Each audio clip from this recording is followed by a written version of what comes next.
The Batman movie is exactly what Matt Reeves promised us. If you have seen any of his interviews before the film, he said that he wants to make a detective noir Batman film, which we have never gotten before. And that's what he has delivered. If you go to the theater expecting it to be a Marvel film or any other DC EU film, you will be disappointed.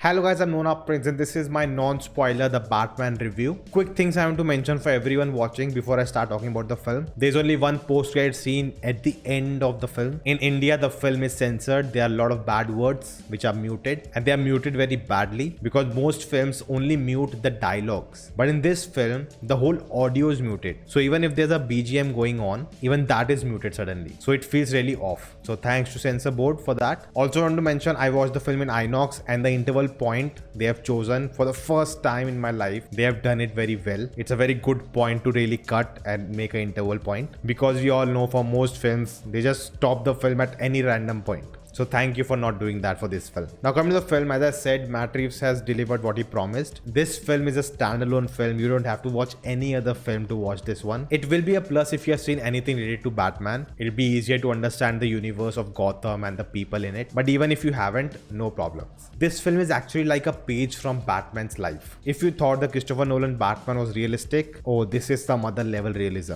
It is dark and gritty. There's a lot of gothic aesthetics to the film. The cinematography is just wow. Some of the camera work, some of the shots are just incredible. A lot of them are new to me. I've never seen some shots like that before. Kudos to Greg Fraser, the cinematographer. Definitely at some moments, the film feels like it's set in 80s or 90s. But then we see modern things also in the film. So I don't know how that works out. Or is it just me? Maybe. Talking about Robert Pattinson, he has done a really good job. He's a very different Bruce Wayne and Batman. And this film actually gets into the psychology of Batman, what he is as a character, which many films have tried before. But in this one, we get into his mind. We get to see a peek. And this film actually explores that Batman is the real identity and Bruce Wayne is actually the alter ego. Zoë Kravitz as Selina Kyle. This is the first time I saw her performance and she did a really good job. Colin Farrell as Penguin, oh my god. You cannot even recognize him. Paul Dano's Riddler is a really good villain. Jeffrey Wright as James Gordon was really good. Very different take on that. Andy Serkis as Alfred. I felt he had really small role. And I actually want to see more of him to even comment about his performance. The music by Michael Giacchino. So good. Love the Batman theme. And I really like there were different iterations of that main theme throughout the film for different moments. I have to say, the introductory scene of Batman in the film,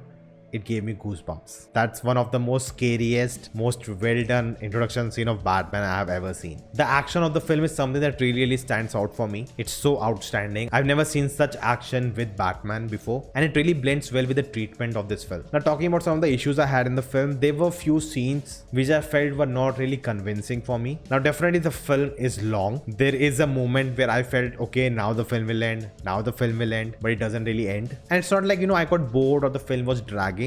Not like that, but you have that feeling that now the film will end. This is the whole film, but it doesn't end. It keeps on going. So I think that happened to me. And so much happens in the film that by the end, it's like a blur. I have to really think hard to recap the whole film, and I'm sure I'll miss out some sequences. They wrap the film really well. It feels like a standalone film, not really setting up a sequel, but there are hints for the fans and potential setups for future films to come. So guys, those are my thoughts on the Batman. Would definitely like to watch the film again if I get a chance. I would say it's not like an MCU film where you have to watch the film within the first week, otherwise you'll get spoilers or something. Nothing like that. It's about experiencing the film than just one plot point or the other. And I think that will be a big reason why it will not be as popular or as successful financially also like an MCU film. The film is meant for a mature audience. I've already seen some reviews calling the film very boring. It's very sad, no jokes. And when you hear these kind of criticisms, you know how the film will be received by general audience. For more Batman related content and spoiler talk, check out my second channel, Indian Geek Society, where we talk about all the geeky stuff, and we'll be doing a spoiler live session this Sunday, so do join us for that too. If you have seen the film, let me know your thoughts in the comments below without spoiling, and if you want to give spoilers,